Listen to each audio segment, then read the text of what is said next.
as we go through some of the words that's been given unto us that we are to follow, pattern our life after, that will be in the will of the Most High. And if we're in His will, then He will keep His word, His promises that He's given unto us. He has given us,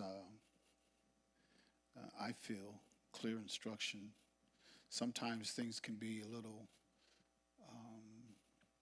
it might appear to be gray areas where we just don't know exactly what, like they told Yahushua, why don't you just tell us plainly? Why are you speaking in parables? Why are you saying, dark sayings and things of that nature? Just tell us plainly. Just speak to us plainly. One thing we have to realize that the Most High Yah has declared the end from the beginning. He's already spoken everything that we need to get us from where we are, and I'm speaking of mankind since the time of Adam, even through the history of Yasharel as a nation, unto our Messiah, and then after the days of his flesh and the witnesses that he left here that were supposed to take it to the world, to the four corners, and we see it was co-opted. It was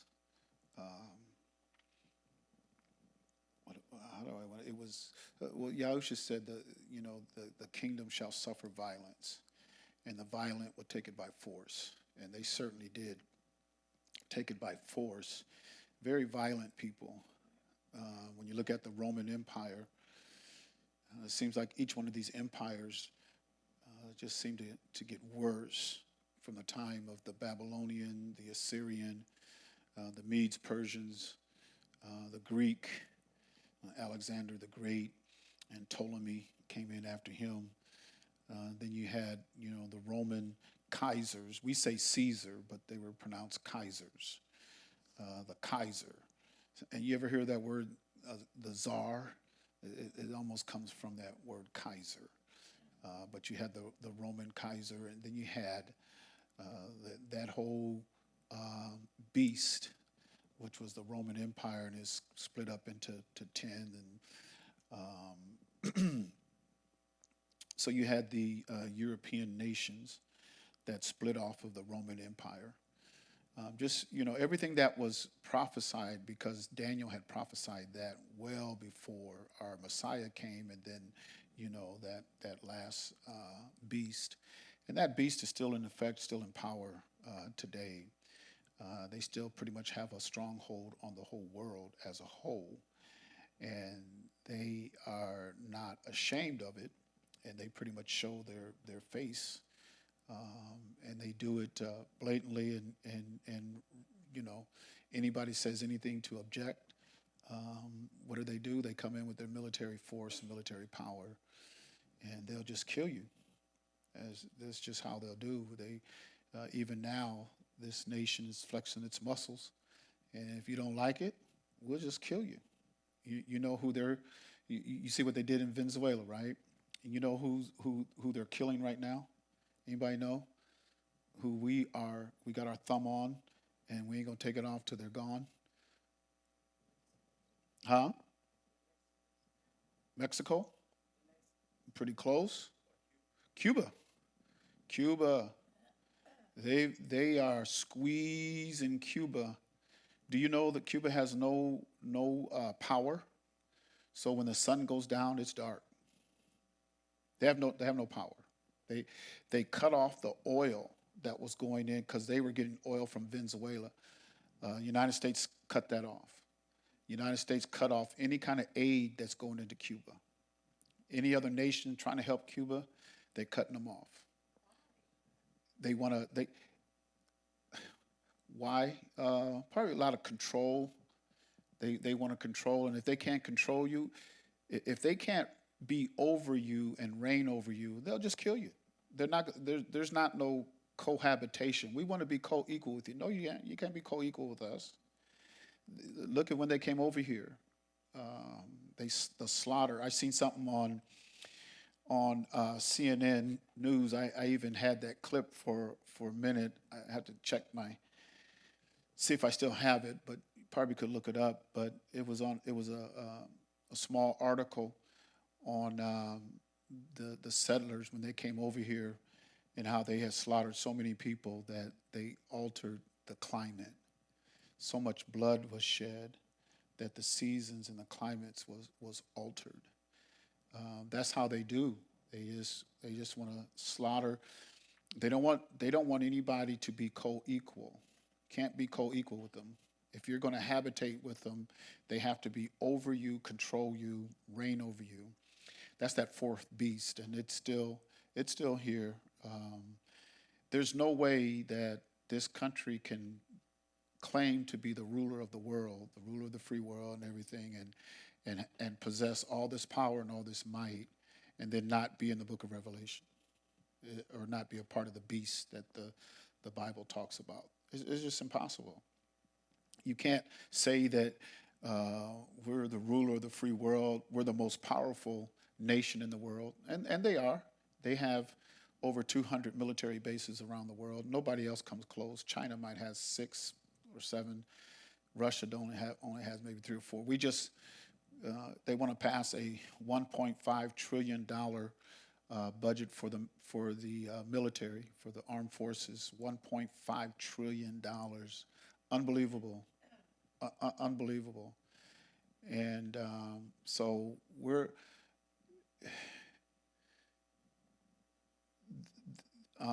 if we're not prepared, and when I say prepared, we have to be prepared mentally, physically, but most importantly, we have to be prepared spiritually. We definitely have to be prepared spiritually, because the Most High Yah has pretty much already told us some of the things that's going to happen. He didn't come right out and name nations and everything. He just called them beasts, those who rule the world and have a stranglehold on other nations. He calls it a beast. You're just a beast. And there's no way we could do and brag about who we are, the strongest nation in the world. We got the #1 economy in the world. Nobody has a military like us in the world. And all this boasting and bragging, in the Bible, you're a beast. That's all you are. And all they want to do is slaughter and kill people. But that day is coming to. That day is going to come to an end, and Yahushua is going to judge these nations. These nations that are currently alive today and ruling today, the ones who are on top are going to be put on the bottom. The ones who are alive today that are carrying out all these atrocities against these other nations, even in their own nation and stuff, they're going to be judged. I don't think it's going to go too well for them. They will be judged, and they won't have eternal life. Not like we are promised in the covenant that we have, to where we'll have a right to the tree of life, like it says in Revelation 22 and verse number 14. It says we will have a right to a tree of life. We will have that eternal life, but it won't be given to everybody. It doesn't mean there won't be nations. There will be nations. There will be people living and dying, but the covenant was given unto Yasharel that they would have eternal life. And so ruling over other nations. I was thinking about the 1,000 years, the millennial reign of Yahushua, and 1,000 years of peace. And I was thinking about that and how he is going to purge out this, he's going to purge out this world. And it'll probably take 1,000 years. His reign, it'll probably take 1,000 years. Because, when he said in the Torah that there were certain people who couldn't get into the tabernacle, if you're of some certain people. But then there was others, and you had to wait until like the 10th generation, because by the time you get to the 10th generation, a lot of that cleansing, that purifying, that will be out of that, because 10 is like a number of judgment. And it took about 10 generations to get maybe that evil, that wickedness, that corruption, to get it out, about 10 generations. So I was thinking about, 1,000, why 1,000 years? I know 1,000 years is like a day, like Kepha said, a day with Yahuwah is as 1,000 years, and 1,000 years as a day. So he's going to reign, for a day. But maybe to get into something a little bit more practical, it's going to take that much time to purge this world of all of these nations, because there's going to be people that's going to die. They're going to still have families and babies and procreate, and they're going to die, live and die, like the cycle of life is going on now. But the ones who were promised eternal life, that have a right to the tree of life, like it says in Revelation, that the right to the tree of life means you're not going to perish, you're not going to die. So I think it's going to take 1,000 years to purge out all of this wickedness and this corruption, because when you think about genealogy and how, look at these people who are in power now. Look at Epstein. I mean, they said some things are so grotesque about what he had did, the power that he had and what he did. I mean, they said, well, that's just speculation. You don't have no proof and stuff. They've got the files. They have the files. They said Epstein had a camera in every room. Every room in his house in New York and on the island, he had cameras everywhere. You can't tell me he's going to have cameras and then don't take no footage. You can't convince me of that. I mean, if somebody's got camera, they're filming. They're filming for a reason, and the power that. But anyway, when you talk about genes and the genealogy and generations, that stuff is passed down from one generation to another generation to another generation. When you look at where Epstein came from and his grandparents and his great-grandparents, when you look at these people, look at our President Trump, look at his genealogy, look at his children. What do you think is going to happen? They're passing it down to he's got grandkids, great-grandkids. A lot of that what's in that gene pool is passed down. That's why, the Most High Yahushua is going to reign for 1,000 years, because he's going to purge out those nations. Those nations are going to be here. He's going to purge out those nations. And it's going, after about, because they say, a generation, some say 20 years, some say 40 years is a generation, probably about 40 years, something like that. You're talking about 10 generations. You're not quite at 1,000 years yet, but you're getting close after about 10 generations. Because remember he talked about in the genealogy of Yahushua in Matthew, right? The first chapter. I mean, how many generations was it from Abraham to, David?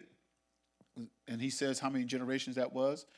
And then from David to our Messiah, how many generations? No, it's in Matthew, the first chapter. I thought we knew that. So I know what it is, but I just thought we might have known that. So Matthew 1 and 17, if you look at Matthew 1 and 17, and so all the generations from Abraham to Daud were 14 generations. And from Daud unto the carrying away unto Babylon, 14 generations. And then from carrying away of Babylon to the Mashiach, 14 generations. So when you look at from the time of Abraham to the Mashiach, it's not quite, because how do we measure time? We say that the first 2,000 years was from like Adam to Noah. And then from Noah to the Mashiach is 2,000 years. And then from the Mashiach to where we are now, another 2,000 years. That's why they said there's about 6,000 years. If you look at the Hebrew count, because they do the year. Anybody know what year this is anyway? Just trivial question. I think it's 5786. 5786, and that's from Adam to where we are now, 5,876 years on the Hebrew counting, how they counted. So you look at, 14, 14, 14, that's a little over 1,000 years. So you got all these generations. That's why I'm saying when he reigns, he's going to be purging out these nations. He's going to be purging them out. But there is going to be one thing that's going to remain, even through this 1,000 years of peace. Anybody know? Just kind of trivial. Yeah, his word, but because he's going to bind Satan for how long? 1,000 years, and that's when he's going to reign here. He's going to over the nation for 1,000 years. Then what's going to happen? 1,000 years of peace, and then what's going to happen? He's going to loose him, going to let him up out of. He's going to loose him, and he's going back. You know who he's going back to? It even says the nations that have his what? His mark. So you got this period of generations. So what are you saying? I think a lot of that marking, what he's done, it's in their genes. There is a marking in the genes. And so he's going to know who is his, or the ones that, his people actually, the ones that he'll be able to, because it says in Revelations, he's going to go back to all those who have his mark. He's going to get all these nations together, and they're going to go against Yasharel. And we see that in Ezekiel 38 and 39. He's going to convince that nation. Why? Because they have his mark. They have his mark. You know, so there's just a lot of interesting things that is going on right now that you need to pay close attention to. So in Yahuchanan chapter 12, start at verse number 35. I'm going to look at that, and it says, Then Yahusha said unto them, Yet a little while is the light with you. Walk while ye have the light, lest darkness come upon you. For he that walketh in darkness knoweth not whither he goeth. It's a warning. Yahusha gave out a warning. I mean, they were, in all his ministry, they contended with him. And the ones who contended with him were his own people. You had the Romans, you had Pilate, you had, Caesar, you had a lot of the military was down in that area. They had centurions and Roman soldiers and stuff, and Pontius Pilate and stuff. But the ones who contended with him, the ones who doubted him, the ones who always had an accusation against him, who were they? They were the Pharisees, Sadducees, his own people. It was the religious people of his day, the ones that's supposed to be so pious, so religious. But they always had an accusation. They always found some kind of fault with them. You ain't who you say you are. Well, prove it. Why are you speaking? I mean, they just always had some kind of contention going on with our Messiah. And he told them plainly, he said, hey, look, I'm telling y'all, while I'm here, I'm the light. You guys better walk while you have the light, because he says here, when darkness comes, you're not going to know where to go. Now, let's look at verse number 36. He says, while you have light, what are you supposed to do? Believe in the light. While ye have light, believe in the light, that ye may be the children of light. Now, does this mean you walk around illuminated? We go outside at night. We don't have to put no headlights on our cars. We all lit up in the car. They can see us coming. We can walk down the street. We like street lights, flashlights, and stuff. That's not what he's not saying that. He's not saying that, right? So listen to what he says. These things spake Yahusha, and then he departed. And when he departed, what did he do? Hid himself. And hid himself from them. He said, while ye have the light, believe in the light, that ye may be children of the light. So many times in his ministry, he's trying to get them to follow what was taught unto Moses. Not so much the legality of the Pharisees and Sadducees. He said they sit in Moses' seat, which is on the Shabbat. They sit in Moses' seat on the Shabbat. He says, do what they say, but don't do as they do. Because they say and do not. They say it. They'll sit up there and they'll talk to you real good. This is what it says. Read it right here. Read. This is what it says. Thou shalt not do this and that. And then you look at their life. Are they doing it? No, they ain't doing it. They just want to have that kind of power, control over you. We have to be so careful of flesh and men that want power. They simply want power and power over Yah's people. Mainly because Yah's people, he looks at them, he says, y'all, unto me, y'all are sheep. You know, so you're not serpents, even though he told us we had to be wise as a serpent, right? Harmless as a dove. So he don't want you to be stupid. Don't be stupid now. You know, there's a difference between stupid and ignorance. You could be highly intelligent, but ignorant of a certain fact or ignorant of a certain study. You can have, just look at, you got mathematicians. What do you think about mathematicians? I mean, they can remember numbers, that knows, you know, sometimes we see math, algebra, geometry, trig, all this calculus. They just, right off the top of their head, they just know it. Mathematician. But then when it comes to something very simple, this is a recipe to make cake. And it'll come out, I mean, what, it won't rise? What, wait a minute, what? Because we look at it, they're intelligent, but they might be ignorant on how to make a cake. So, yes.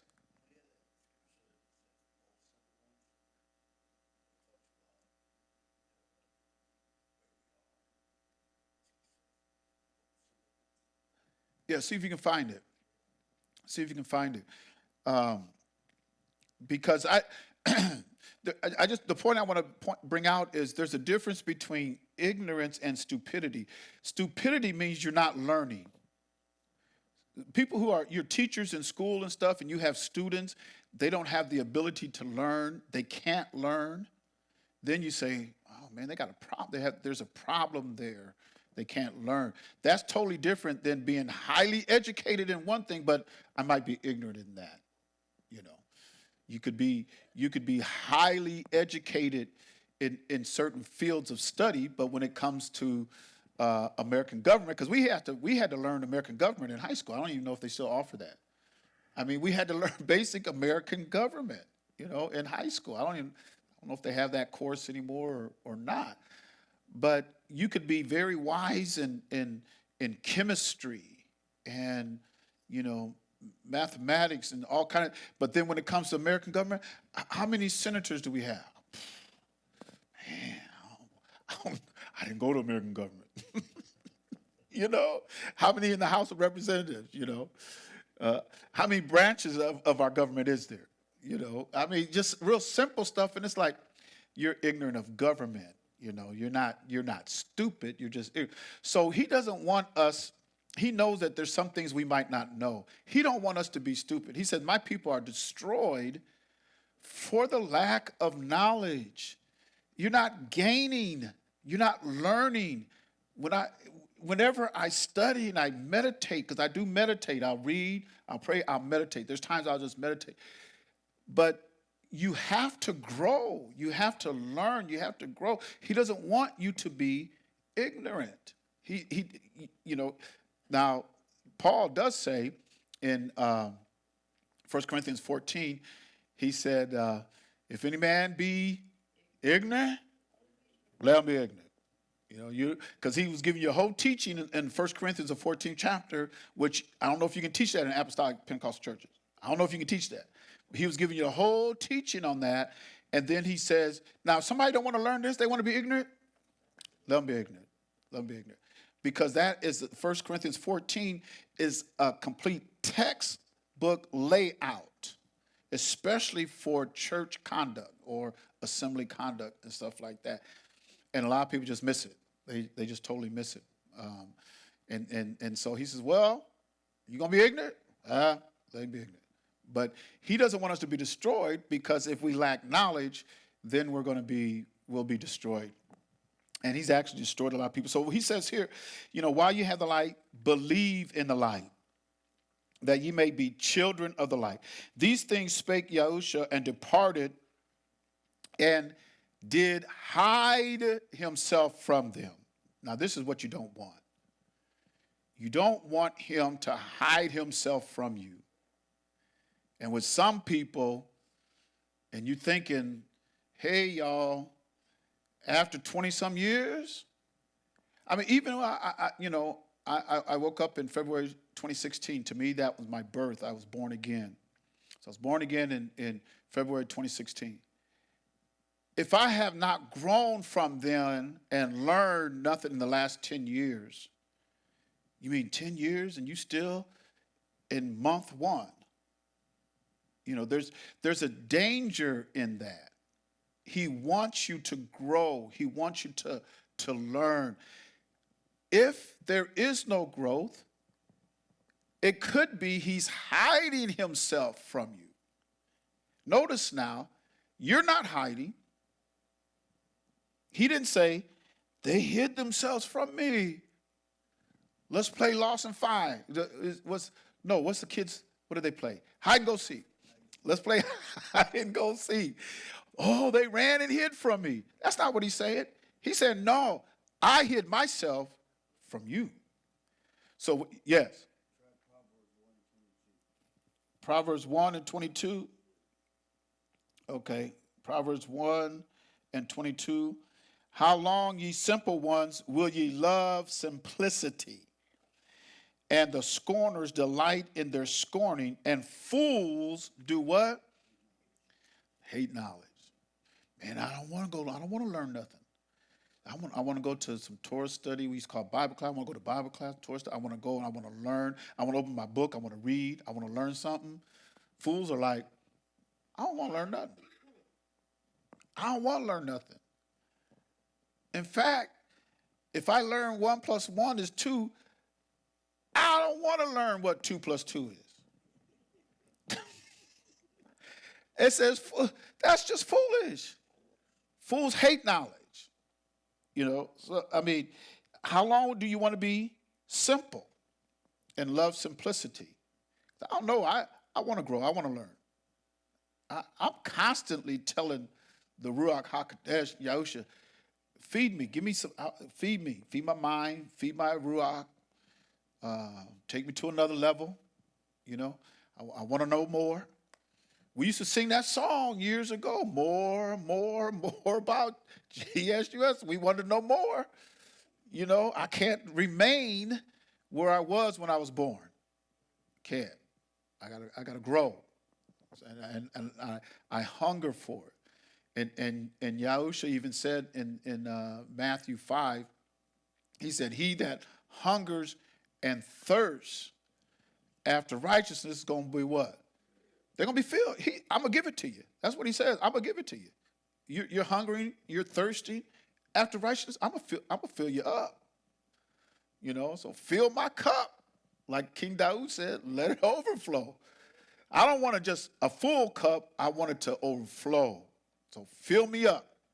Fill me up because I'm hungering and I'm thirsting. And then in Psalms 42, he said, this is King Daud in Psalms 42. He says, as a hart, which is a deer, panteth after the water brook, so panteth my soul after thee, O Yah. I mean, I'm just like, and you see how a hart or a deer, especially after they're running for a while, and then they get to the water brook and they just start panting and they're just sopping it up. As a hart panteth after the water brook, so panteth my soul after thee, O Yah. And that's what he wants out of us. Because if you're not there, then he probably hid himself from you. I'm hiding myself. And it happens. And you know what? It has to happen. Because we got to keep reading. It has to happen. So in Yahuchanan 12 and 36, he hid himself from them. 37. But though he had done so many miracles before them, yet they believed not on him. And it had to happen.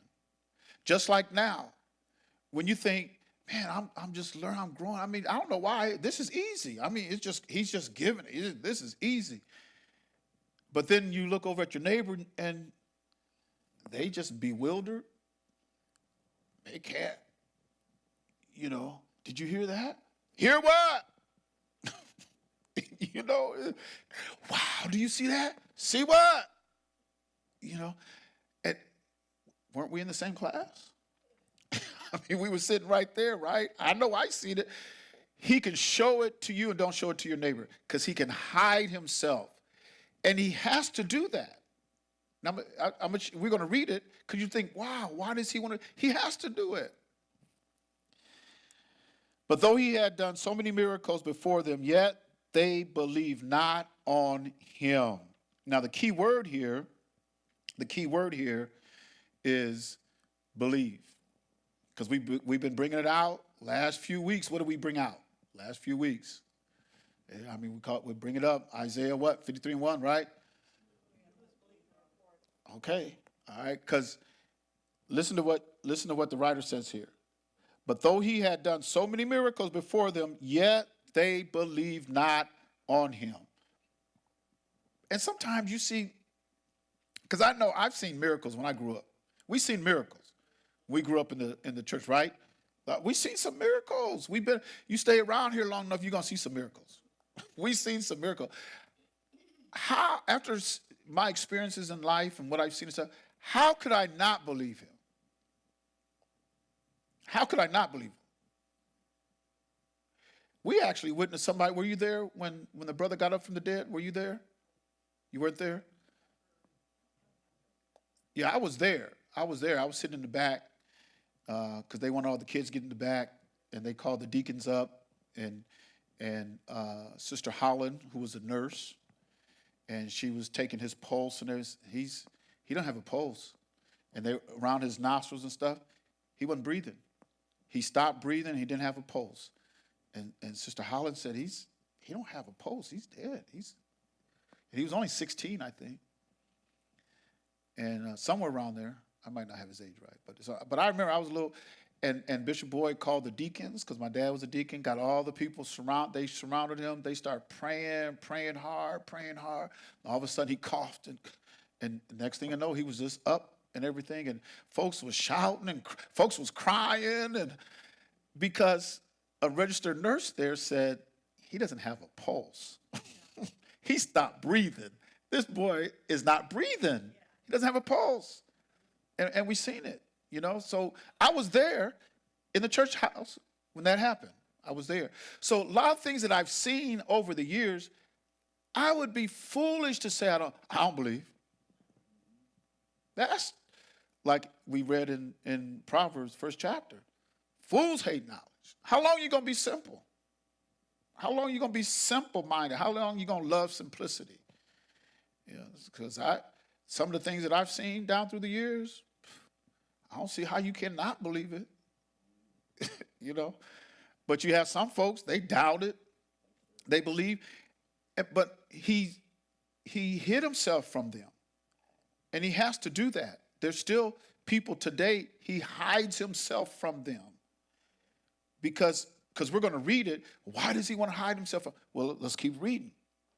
And then verse number 38, that the saying of Isaiah, they call him Isaiah, but his name is Yashayah, Isaiah, that the saying of Yashayah, the prophet, might be what?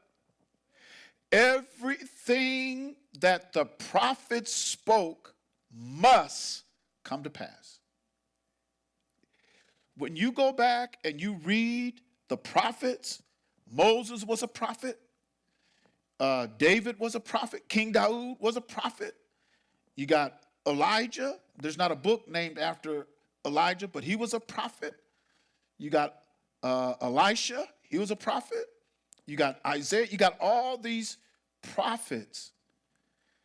Everything that they prophesied, when you go back and read it, it's going to happen. Some of it has happened. When he prophesied about the end time. You know who else was a prophet? Jacob. Before he died, he started prophesying on his sons. He said, in the latter days. And then he starts prophesying on what's going to happen. When it got to Judah, and he's talking about in the latter days, he says, and unto you shall what? He does say that. Let's go look at that. Let's go look at that. We're going to come back here. Let's go to Genesis 49. Genesis 49, and look at verse number. He starts with Judah. But first, let's go up to where he says, verse 1. We're going to look at 49 and 1, and then we're going to go down to 9. Or we'll start at 8. But let's look at verse number 1. And Jacob called unto his sons and said, gather yourselves together, that I may tell you that which shall befall you, what? In the last days. So he's prophesying. He's prophesying. And then let's go to number 8. And everything that's prophesied will come to pass. Absolutely. So when he says he turned from Israel, Yasharel, it had to happen. It had to happen because the Ruach prophesied it was going to. What did I say at the beginning of this? When I started teaching, I just said it at the very beginning. I said Yahuwah declared what? The end from the beginning. I said that at what time we started, about a minute or so after we started. I said that. Most High Yah declared the end from the beginning. So when the Ruach speaks about last days or future events, you can rest assured what's going to come to pass. It's going to happen.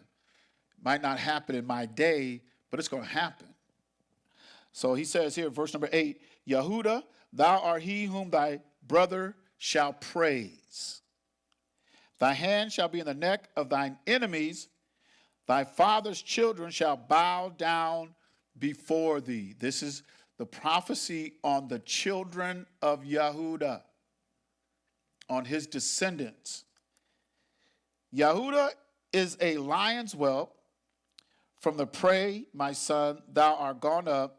He stooped down, he couched as a lion, and as an old lion, who shall rouse him up? And that's why when you look at Yehuda and you see a lot of, lions and even when it gets to our Messiah, he's the lion of what? The tribe of Yehuda. You always get that reference to a lion. It's kind of what the fourth tribe, what do you call that? Moniker? Is that, am I using the right word, a moniker, or what? Maybe I'm not using the right word. It's kind of what their emblem or something to recognize them with,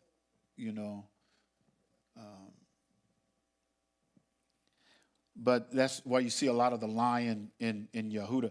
Then verse number 10, the scepter shall not depart from Yehuda. Now, isn't this a future prophecy? Because they weren't even a nation yet. They didn't even have a king. They didn't have a scepter. The scepter shall not depart from Yehuda, nor a lawgiver from between his feet until what? Until Shiloh come. Unto him shall the gathering of the people be. So the people are going to gather unto Yehuda because that's where Shiloh and the scepter is. And that's where the people are going to be gathered. That's still going on today. And it's going to go on until our Messiah comes. The gathering is going to be unto the Yehuda tribe because in Yehuda, that tribe, you have Shiloh and you have the scepter. It's within that tribe. So all their brothers are going to be gathered unto them. That is still a future prophecy. So let's go back to Yahuchanan where we were, right? And 12 and 38, that the saying of Isaiah the prophet might be fulfilled, which he spake. And so where does he go? He goes back to Isaiah, right? Isaiah 53. And he says, Yah, who hath believed our report? That's what we've been using recently is 53 and 1. Because if you don't believe, like he said, he told them, while the light is here, you better walk in that light. And he didn't mean light bulbs. We're going to go back and take a look at it. He didn't mean light bulbs. So he says, Yah, who hath believed our report? And to whom have the arm, and what brought salvation? What did he say? I already gave it away. His arm brought salvation.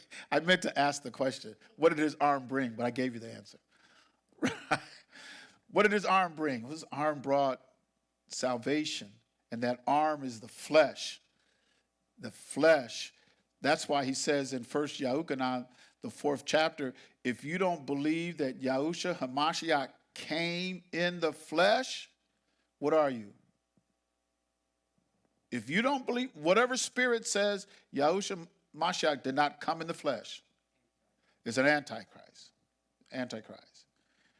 Because you have to believe, because he says, my arm brought salvation.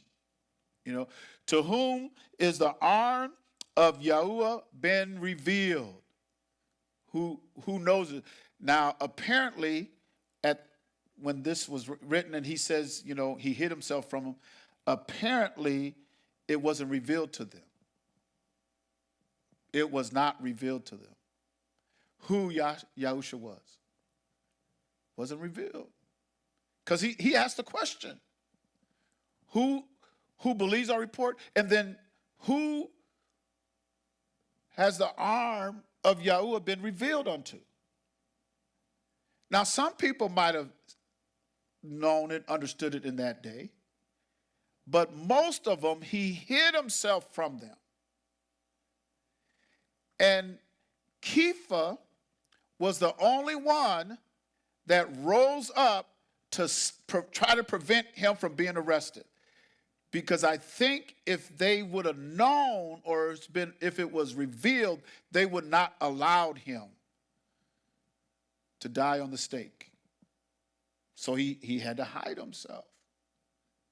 Now, Kepha was going to fight. He took out his sword, tried to take his head off, but took his ear, wanted to take his head off. But he told him, put it up. He says, I got to drink of this cup. Because in that prayer before, he asked Abba, if it's possible, take this cup from me. Nevertheless, not my will, but thine be done. So he told Kepha, he says, I got to drink of this cup. This is going to be, and another thing is, what was prophesied about him had to be fulfilled.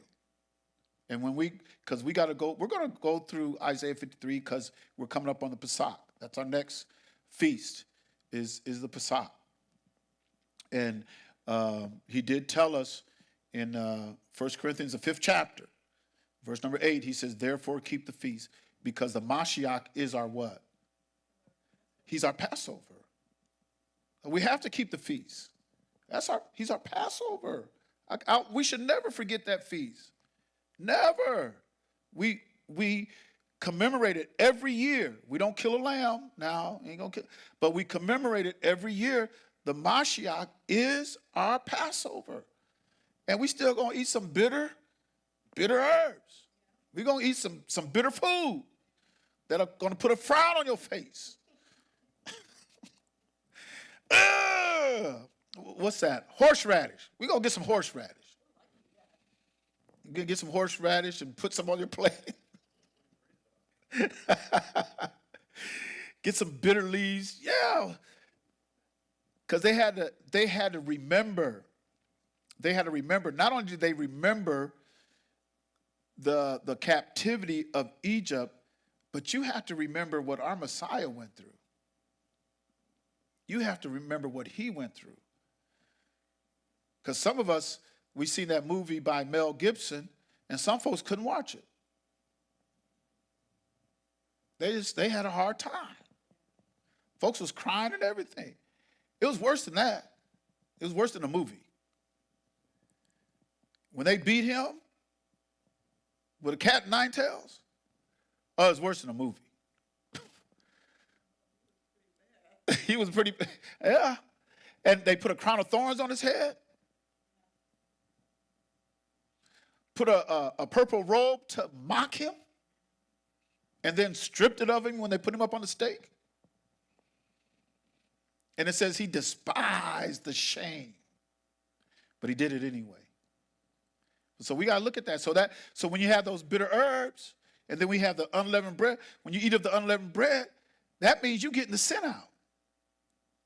Why you eat unleavened bread, then you go out and sin? Right? No, because for that whole set, we eating unleavened bread to remind us you got to get the sin out. That's why I'm eating the unleavened bread. Because I removed, what did he say? Remove it out of your house. I remove sin out of this house so I can eat unleavened bread.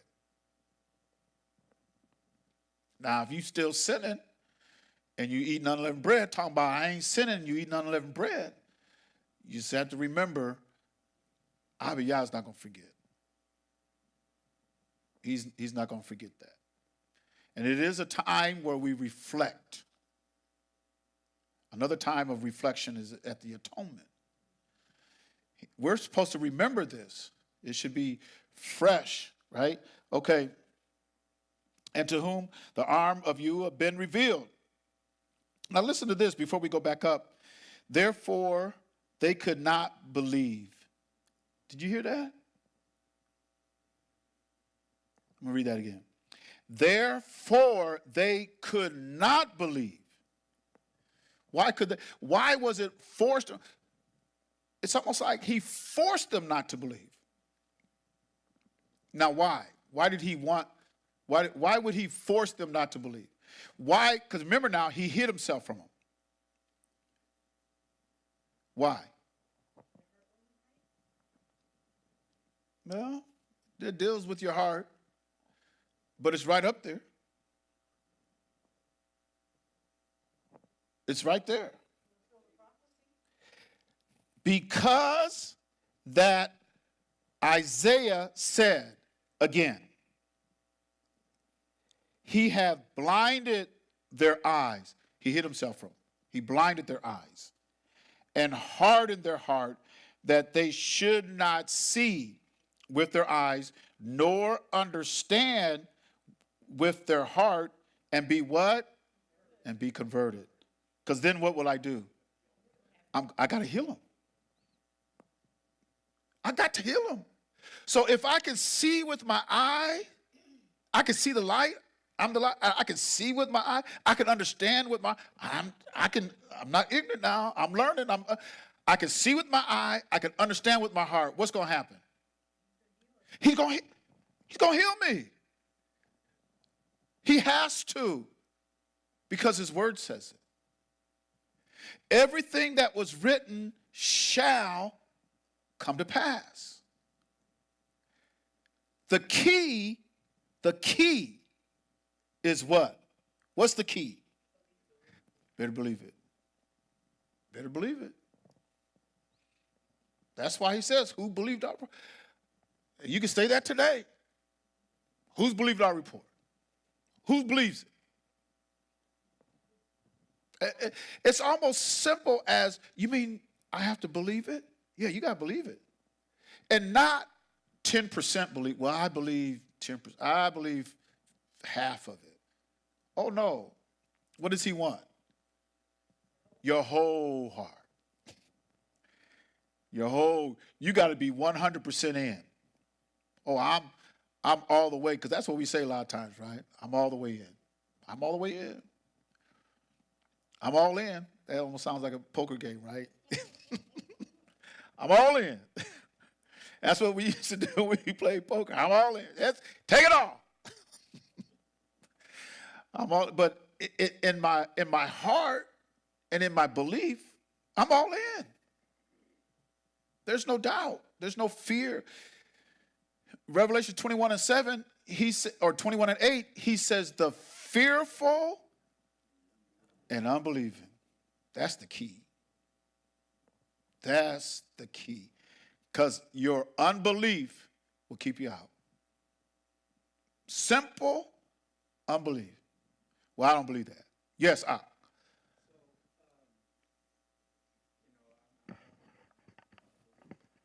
Yes, yes. And this kind of ties in,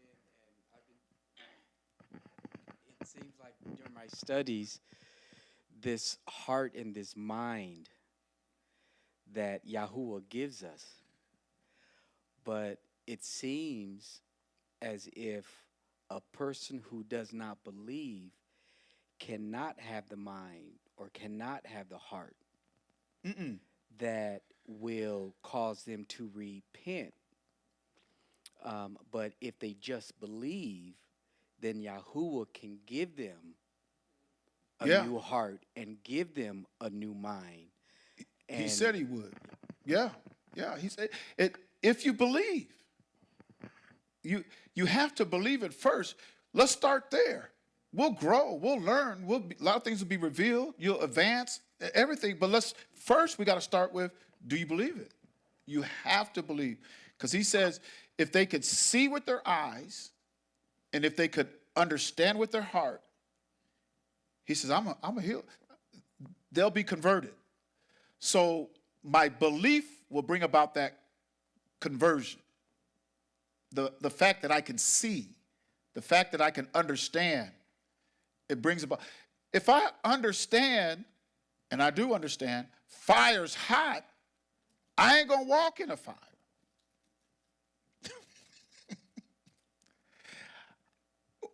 Hey, now I know we go camping, we start a fire because we want to stay warm, right? But I don't see nobody wanting to jump in the fire. So if I know the fire, it warms me, but I don't want to be in it. So if I believe with my whole heart, I can escape that raft of Yah. I believe with my whole heart now. I can see it with my eyes. I can understand it with my heart. What's going to happen? Huh? I'm going to be converted. Because I know I can't do that. I can't do it. My flesh gets tempted. I can't do it. Yes. That's like King Daud said when he was in trouble. He said, "Create me a right heart, a right spirit, and a new heart." Yes. So I can live for you the way I'm supposed to live for you. Right. Created me a clean heart and renew a right spirit. Not my spirit, a right spirit. Because our spirit will get us in trouble. Yes, sir. So I had to have a right spirit. And I think the reason why people keep tripping up and keep doing stuff, because they don't believe it. Because, like he says here, and he says in the prophet Isaiah, there's a conversion that happens upon that. Then I'm going to be converted. And once I'm converted, it says, by his stripes, we are healed. That's not just physical healing. I know a lot of times when we pray, and because healing is the children's bread, by your stripes you're healed. But that healing that Yahusha does for us is in your soul and your spirit. That's where he brings about that healing. Because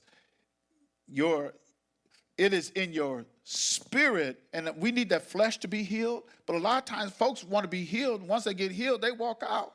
I ain't come back till I got a problem. Till my health fails. Yeah. Want that healing. Mm-hmm. And he says, even Yahusha, he went about healing everybody, right? City to city. Everywhere he went, they was throwing people at him. He was healing them. Man, had to been a lot of sickness back then. Because it says every city he went into, somebody needed to be healed. And, I guess, I mean, you walk around here, and we're a small town and everything. There's a lot of sick folk, you know. If the word got out, man, all you got to do is walk in there, folks getting healed, all this and that. Y'all know folks would be coming in there just to be healed.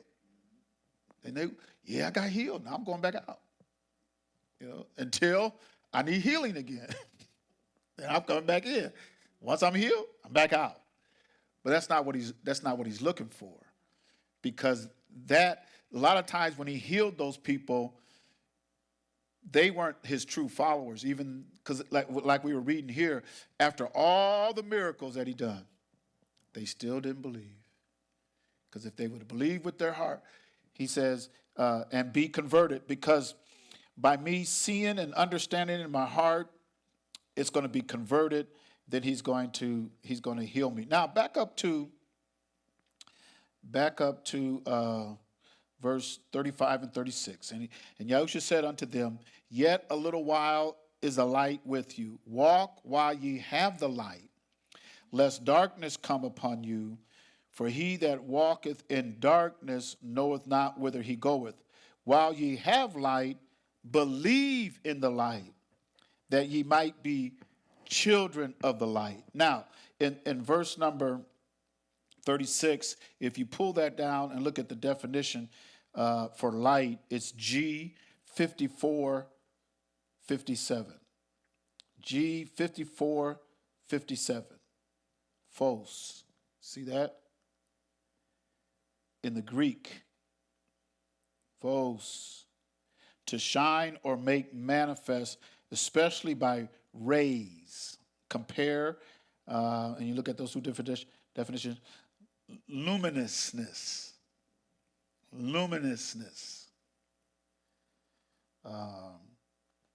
In the wildest application, natural or artificial, abstract or concrete, literally or figuratively, fire and light. So that's the Greek definition of it. So let's go to there's a number of places that we can go, but the 19th chapter of Psalms is one that I like, but let's go to Proverbs 6 and 23, and then we might go to Psalms 19. That's a good chapter to read. Let's go to Proverbs 6:23, and it says, "For the commandment is a lamp." And another one is Psalms 119, 105, because it says, "Thy word is a lamp unto my feet and light unto my path." That's Psalms 119, 105. The commandment is a lamp, and the law is light, and reproofs of instructions are the way of life. Now, look up that word light. So let's go to our lexicon. And light is H216, right?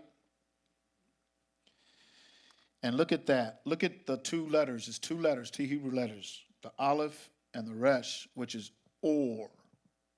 Or. Now, here's the root meaning of or.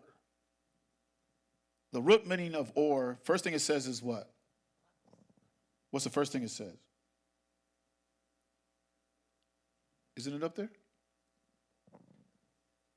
What's the first thing it says? What's before box? No, come on, no, bring it back out. What's before box? They don't say box first. Order. Order. Order. Boxes are used to store items and keep them in what? Keep them in order. Light is also, I know it didn't say that. Does it? Oh, roll it up. Light is also necessary for order. Light is necessary for order. Because when he said we are to be light, he didn't mean we're supposed to be light bulbs. I'm supposed to be luminous.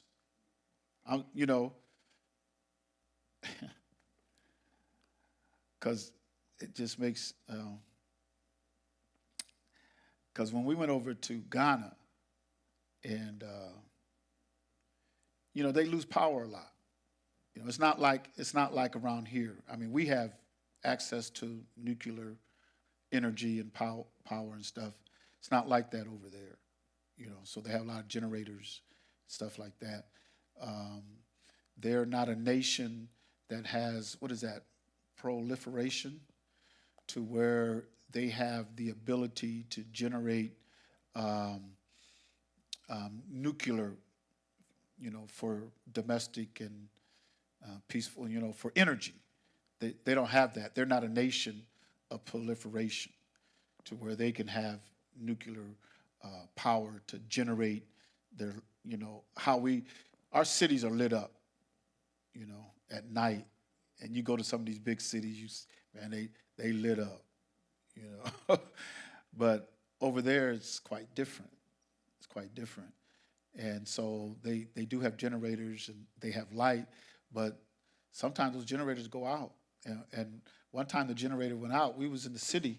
The generator went out. And it was at night. And you can't see nothing. And we was driving, but there were still people all over. There was people all over, but you couldn't hardly see them. So when he talks about light, and a lot of times you look at what the Greek, it's to illuminate, to be like a light bulb or something like that. But in Hebrew, that's not what he's talking about. What is he talking about when he talks about light? He's talking about order. Somebody that has order. Is your life in chaos, or is it a life that's in order? Because somebody that is in just total chaos, to where you have no sense of order. That's why when you go into a courtroom, what do they want you to have? Order where? In the court. So that's why there's a lot of light up. So when you go into a courtroom and it says order in the court, but when you go into the courtroom, what are you dealing with when you go into the courtroom? You're dealing with laws. Dealing with laws. Did you break the law? We go into court. Because when we go to court, we got to set some order. Order in the court. So when you got, if the law's broken, means you ain't got no order. And so you have so much chaos. Look at what's going on in the highest offices. We got a 3-branch government, right? Look at what's going on there. Chaos. There's no order, which means there's no what? There's no light. There's no light. Them folks are walking in darkness. Thank you. Walking in darkness.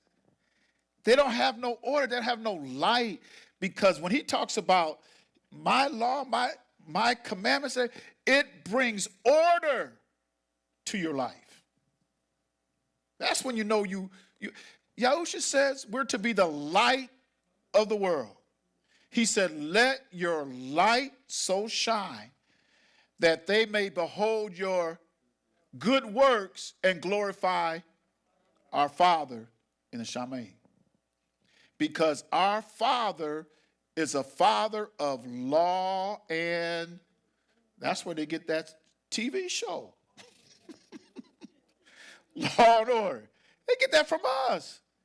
That's what our book brings. It brings law and order. If you're not walking according to his light or according to his order, then you're in darkness. And the reason why a lot of people don't do it is because he's hid himself from them. They can't see the light. I don't see why I got to obey commandments and your life is crazy. Just basically all over the road, all over the place. You have no control of your flesh. You have no control over people around you. I mean, there's something about those who are walking in light. When somebody walks in light and walks in order, people can sense it. They know it. Oh, there's a certain aura about that person. Aura. There's a certain aura about them. You can't, it's not visible to the eye, but what do? I sense it. I can sense it.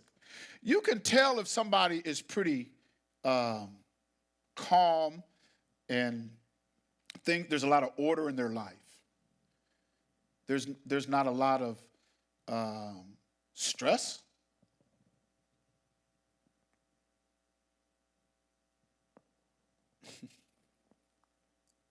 Right? Supposedly, sounds good, right? Because why am I stressing if I got everything in order? Why am I stressing? If I'm following, his word is a lamp unto my feet and a light unto my path. And I'm following that path. Now, didn't Yahusha say that straight is the gate and narrow's the way that leadeth to life, and only a few find it? But if you're on that straight and narrow path, and you know you're on the straight and narrow path, you're not crazy. And I remember when we was running track years ago, and we had coaches and stuff, and we had some runners, they had speed. They just had natural speed, But the way, and Essie might be able to get to understand it, the way they ran, they was throwing their arms all over the place and head bobbing, and the coach, wait a minute. Because we had one guy that he was running, but he was like, yeah, they could run, but they were just one thing, you can gain a better time if your head stops bobbing all over the place. That was one thing they said. He said, keep your head, just look where you're going, just keep it. And if you notice these Olympic runners, they're almost flawless. Almost flawless. You don't see no heads doing all, and their arms all out, and one going here, one going, no. And he tells us we got to run this race with patience. I got to run. I can see the finish line, and I'm going to be efficient to get to that finish line. I ain't going to have my head all over the place, my arms swirling all around, and I ain't going to do all that. I'm running with my arms in, just legs, straight, head still. What are you looking at? Finish line. That's you just hone right in. And that's how we ought to be. I don't know about y'all, I'm looking at the finish line. I ain't got time for all this stuff, all this other stuff.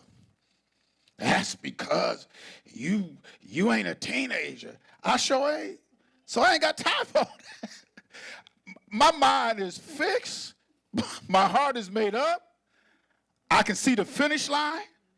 And I'm keeping my body under subjection. Isn't that what Paul said? He said he talked about those fighters. He said you can't be like one that just beat in the air. You just flail. If I, we had somebody back in when I went to elementary, and he was one of those fighters, and because we laugh, but he was one of those fighters where he was just all like this. But he was pretty fast, and he would come at you like, what? Yeah, he put his head down, and that's how he fought, So all you had to do was just hit him once, try to get out of the way, and he just fall down. But Paul says you don't do it as you just beat in the air, right? He says you have your body under subjection. I'm in control. I'm in control. I'm not all over the place. And when you run a race, if you start in lane 3, then you go to lane 1, then back out to lane 4, you'll probably end up in last place. Because the closest distance, or how's that? You have to go straight to, forget it. I forgot it now. But it's the shortest distance is a straight line. The shortest distance is a straight line. So, you just want to stay on that straight. So he tells us that light is order. So his light is order. So when we go back to, and let's see. Let's go back to John because we're going to finish up here. 12 and what was that? 36. And while ye have light, believe in the light, that ye may be the children of light. So if I don't want him to hide himself from me, I better understand what light is. Because he goes on to say, when he departed, he hid himself from them. After he told them to believe in the light, yes. When you use that darkness, what is that? What is that darkness? Use that like you be in darkness. Is that? How is that explained? For he that walketh in darkness, in verse number, that's not understanding, not having an understanding, not seeing with your eye. Remember, he says in another parable, another place, he says, if your eye is single, then your body is full of light. If your eye is single, your body is full of light, right? So if my eye is not single, I believe in this way. I believe in the Catholics. I believe in the Imam. I believe in Judaism. I believe in Hinduism. I believe, give it all to me. I believe in all. Some of them had different beliefs in other cultures, different ones. Like some believed in Catholics, some believed in the monks, and some believed in some of the other things, and they were trying to pour all that together and make a religion that everybody would be acceptable of. Yeah, and that syncretism, where they was trying to bring all those religions into one. And if you look at modern day Christianity, it has a lot of syncretism in it because they bring in all these different beliefs. Yep. They bring in all those different beliefs and say this is what we believe in. But with Yahusha, that's darkness because your eye has to be single. There's one way. There's only one way. And for us, when he opens up your understanding, hey, there's only one way. I ain't going to be believing in all this other stuff. There's only one. So he says, make your eye, single, that it might be full of light, that you might have some understanding. So darkness is when you are chaotic. You don't believe. Somebody who don't believe is in darkness, and you're not going to have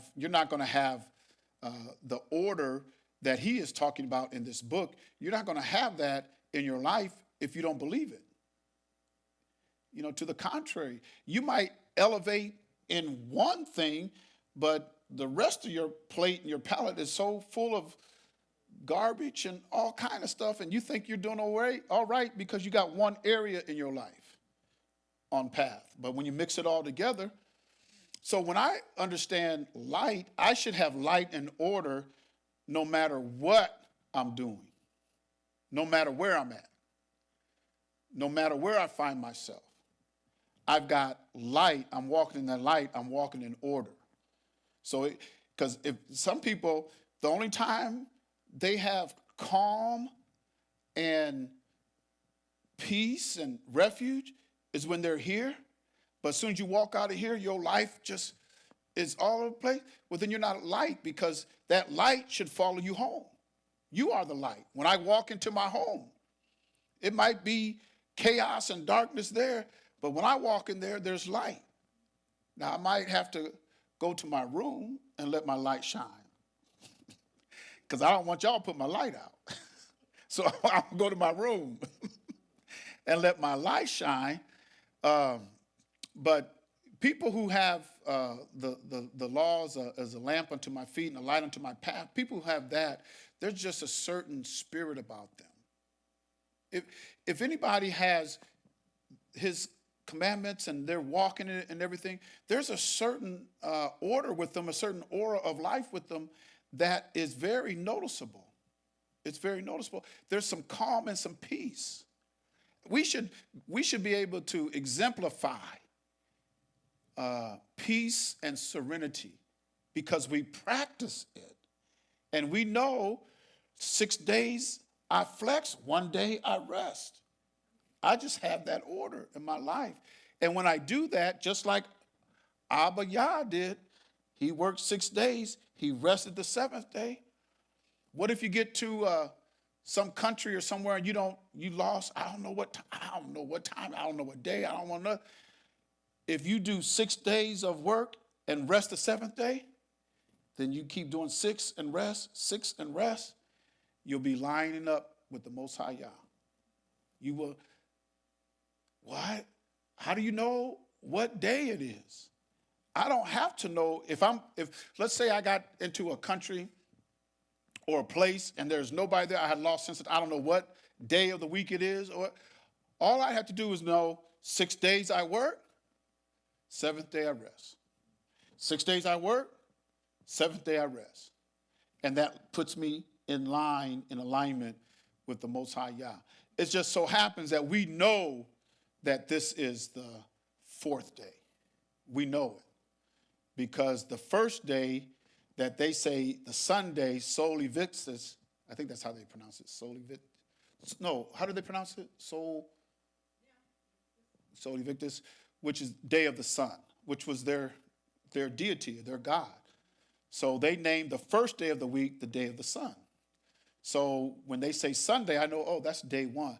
They're calling it a day after their God. I don't care what they call it. I know that's day 1.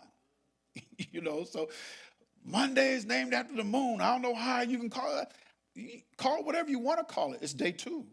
Because as far as Yasharel is concerned, they would just number the days. Once you got to 7 meant what? Shabbat. It meant rest. It meant Shabbat. So I count 1, 2, 3, 4, 5, 6, Shabbat. 1, 2, 3, 4, 5, 6, Shabbat. And that's how we line up with the Most High Yah. So we know what this is. Well, this is the 4th day. Yeah, they call it Wednesday.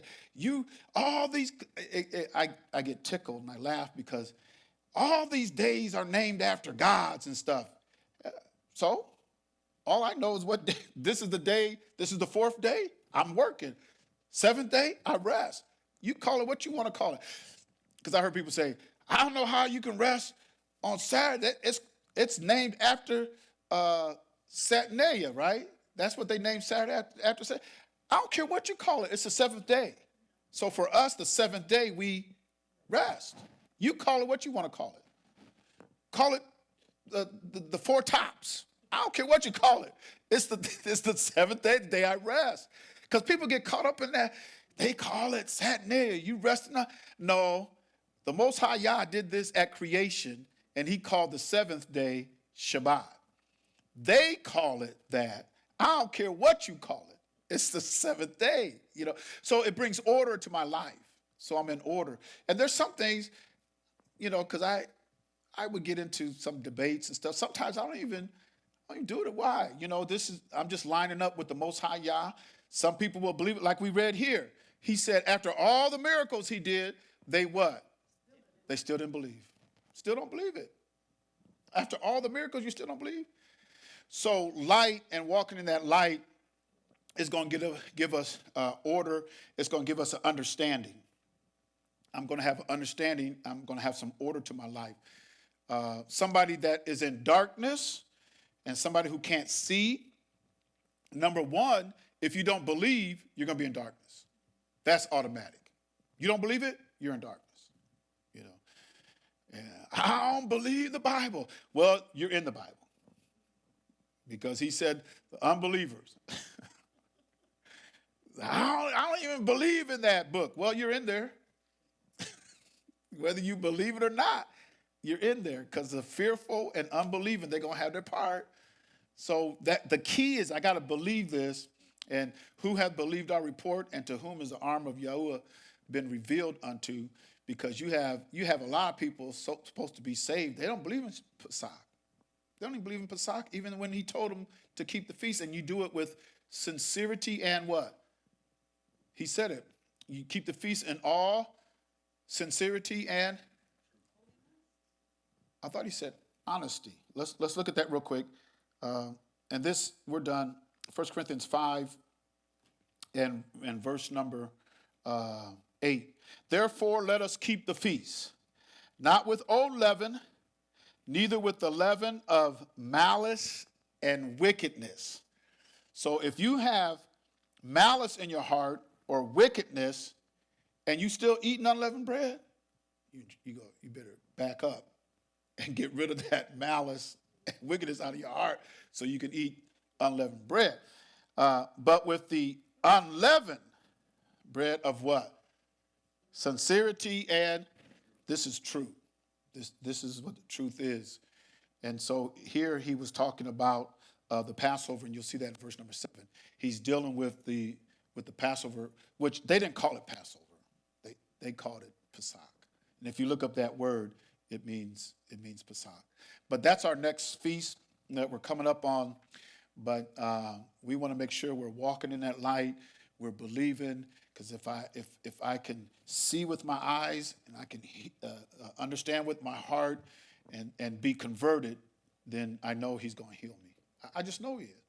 Because everything, and when he hid himself from them so they would walk in darkness, he had to do that because it was prophesied.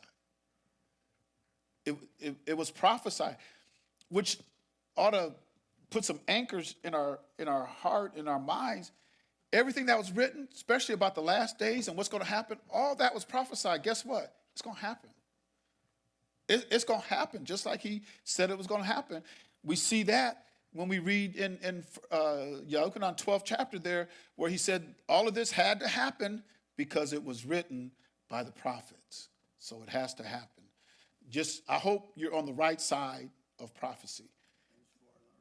Huh? And it's for our learning. It's for our learning. Yeah. Romans 15:4. Everything that was written aforetime was written for our learning. All of it was written for our learning. So we should be able to go back. And I like to use, because a lot of people want to stay in the New Testament, but a lot of stuff in the New Testament, they get it right out of the Old. So just, you read in the New, well, let's go back to the Old. We can read the same thing in the Old as well as the New. That's why I don't like to call Old New Testament. I mean, it's, you have the Hebrew scriptures, the Hebrew sacred writings, then you have the Greek writings, which we don't have time to get into all that, but Yahuchanan did not speak Koine Greek, so how could his book be written in Koine Greek? He couldn't even speak Koine Greek. He was a fisherman, and Kepha was a fisherman. These were not Greek scholars. The only Greek scholar you had was Shaul. He spoke multiple languages. That's why he says, I speak in languages more than all y'all, because he spoke in all these different languages. So he knew he could speak. And then we see on the cross, we see Hebrew, and what else do we see? Greek and Latin. No English, but there was Hebrew, there was Greek, and there was Latin.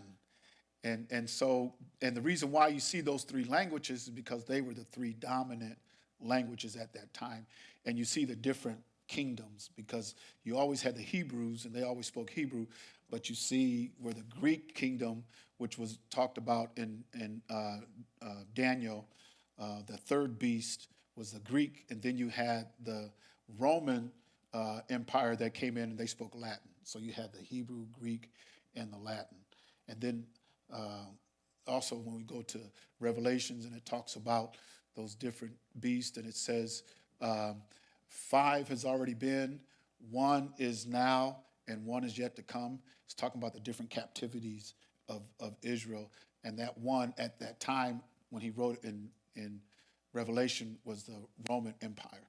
And the 1 to come was when the people, his children, were going back into captivity, like he says, into all the world, and representing Babylon, because we're part of Babylon here, but Babylon is not just the United States, it's elsewhere. Anyway, any questions or comments?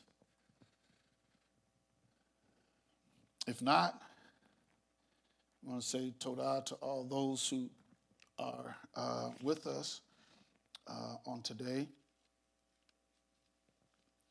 Well, we welcome you to come on into the house. We'll be back on the Shabbat for our seventh day worship, our seventh day rest, and they were in the synagogue on the seventh day. That's what it says in the book. They were in the synagogue on the seventh day. So we say shalom to everybody. We'll be back on the Sabbath.